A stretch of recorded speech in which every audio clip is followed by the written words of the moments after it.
তাজুল ইসলাম।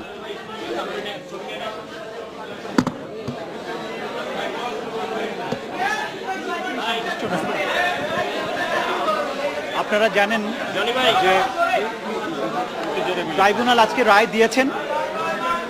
রায়ের ব্যাপারে আদালতের কাজ আদালত করবেন, এটা স্বাভাবিক। আইনজীবী হিসেবে আদালতের বিরুদ্ধে প্রতিক্রিয়া দেখানোর কিছু নেই।